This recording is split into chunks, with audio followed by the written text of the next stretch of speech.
এখানে একটা কথা বলার আছে, সেটা হচ্ছে আমরা যেটা পূর্ণাহুতি দিই, পান, কলা, বস্ত্রখণ্ড, বাতাসা, ঘৃতাহুতি সহিত, ঘৃত সহিত মানে ঘি দিয়ে একটা পান নেবেন। আবার আচ্ছা, আমি যেটা অনেক জায়গায় দেখেছি সেটা হচ্ছে চাল দেয় ভেতরে। এইটা আমার যেটা মনে হয়, চালটা কিন্তু দেওয়াটা উচিত নয়, কারণ ওটা আমাদের একটা বেসিক নিড। চাল দিয়ে আতপ চাল যেটা দেয়, চাল কিন্তু লক্ষ্মীর স্বরূপ। লক্ষ্মীকে আমরা কোনোদিনও আগুনে পোড়াতে পারি না, এটা কিন্তু আমাদের অমঙ্গল, গৃহেতে অমঙ্গল হয় এটা। কারণ চাল যেটা আমরা খেয়ে পড়ে বেঁচে আছি, সেটাকে যদি আগুনে পোড়াই তাহলে আর কী হলো। আমরা কী করি তাই, অনেক দেখেছি দেয়, কিন্তু আমার মনে হয় না এটা দেওয়া উচিত। ওই চাল ছাড়াও কিন্তু পূর্ণাহুতি হয়। কী দিতে হয়? পান দিতে হয়, পানের ওপর একটা কলা রাখবেন, একটা বাতাসা রাখবেন। এটাই কিন্তু লাস্ট আহুতি, আর কিন্তু আহুতি দেওয়া যাবে না। ঘিটা পুরোটাই ওখানে ঢেলে দেবেন পানের ওপর। তারপর যে বস্ত্রখণ্ডটা থাকবে, বস্ত্রখণ্ডটাতে পানটাকে ভালো করে জড়াবেন। জড়ানোর পর দণ্ডায়মান হয়ে মানে দাঁড়িয়ে দাঁড়িয়ে কী করবেন না, মন্ত্র পড়বেন। দণ্ডায়মান দাঁড়িয়ে, এটা কিন্তু বসে না, মানে দেবতা আমার বাড়িতে এসছে বা দেবতা চলে যাবে, তাকে একটা শ্রদ্ধা জানাচ্ছি আমি দণ্ডায়মান হয়ে। তাই জন্য লাস্টে আমরা যখন বিসর্জন মন্ত্র বলি, তখন আমরা বলি হচ্ছে সংহার মুদ্রাতে বলি হচ্ছে গচ্ছ গচ্ছ পরং দেব স্থানং পরমেশ্বর পূজারাধন কালে তু পুনরাগমনায় চ। মানে তুমি স্বস্থানে গমন করো, আবার তুমি পূজা আরাধনার কালে আবার তুমি পুনরাগমনায় চ, আবার তুমি আমার জায়গাতে এসো। ঠিক আছে, দেবতা তো আমাদের মনের মধ্যে সর্বদা থাকে, কিন্তু আমরা দেবতার যে স্থানটা সেটাই আমরা বিসর্জন দিই, সেটাই বলি। আমাদের কী হবে, দণ্ডায়মান হয়ে মন্ত্র পড়তে হবে। কী মন্ত্র পড়তে হবে না, দাঁড়িয়ে দাঁড়িয়ে আমরা মন্ত্র বললাম, ওম সায়ুধ বাহনানন্ত গণপত্যাদি নানা দেবতা সহিত ওম বীজ দেবতায় স্বাহা। এই যে বীজ জায়গাটা, বীজের জায়গাটা আমি বললাম ওম সত্যনারায়ণ দেবতায় স্বাহা, বা এভাবে হবে ওম সাং দেবতায় স্বাহা। দুভাবেই বলছি, ওম সায়ুধ বাহনানন্ত গণপত্যাদি নানা দেবতা সহিত ওম সাং সত্যনারায়ণ দেবতায় স্বাহা। ধরুন দেবীর পুজো করছেন, সরস্বতী, লক্ষ্মী। সরস্বতীর বীজ মন্ত্র কি? অ্যাং সায়ুধ বাহনানন্ত গণপত্যাদি নানা দেবতা সহিত ওম অ্যাং দেব্যাই স্বাহা। তখন কিন্তু দেবতাই না, দেব্যাই স্বাহা।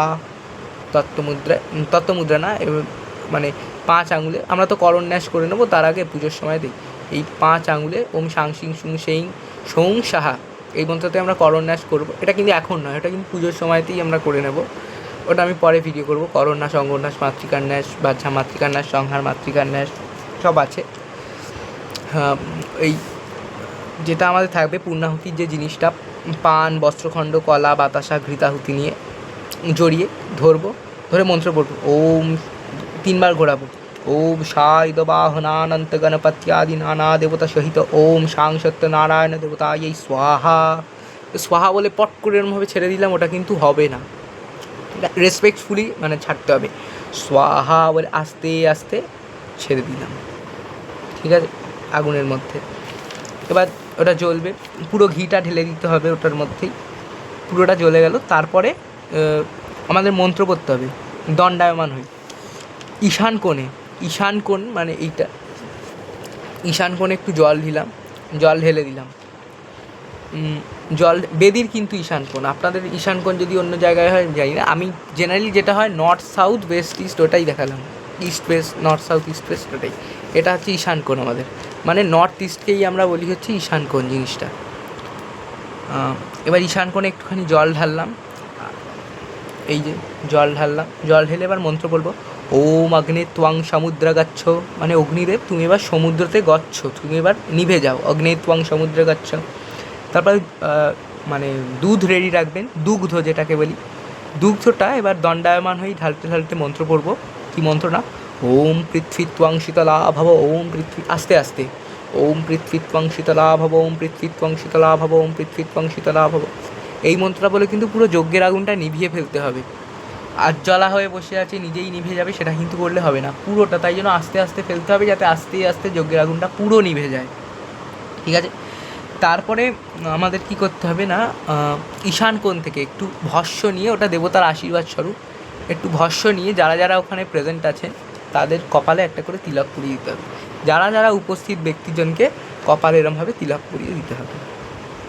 এইটা হচ্ছে আমাদের পুরো বৈদিক হোমের পদ্ধতিটা। আমার ভিডিওটা যদি ভালো লাগে অবশ্যই কমেন্ট করবেন, সাবস্ক্রাইব করবেন, লাইক করবেন। আর যে কোনো পূজা বিষয়ক কোনো জিনিস, তন্ত্রোক্ত পূজা, বৈদিক পূজা, পুরাণনঙ্ক পূজা, যে কোনো জিনিস আমাকে যদি জিজ্ঞেস করেন, আমি আপনাদের মানে প্রশ্নগুলো অবশ্যই ভিডিওর মাধ্যমে বলে দেবো বা কমেন্ট সেকশানেই বলে দেবো। ধন্যবাদ।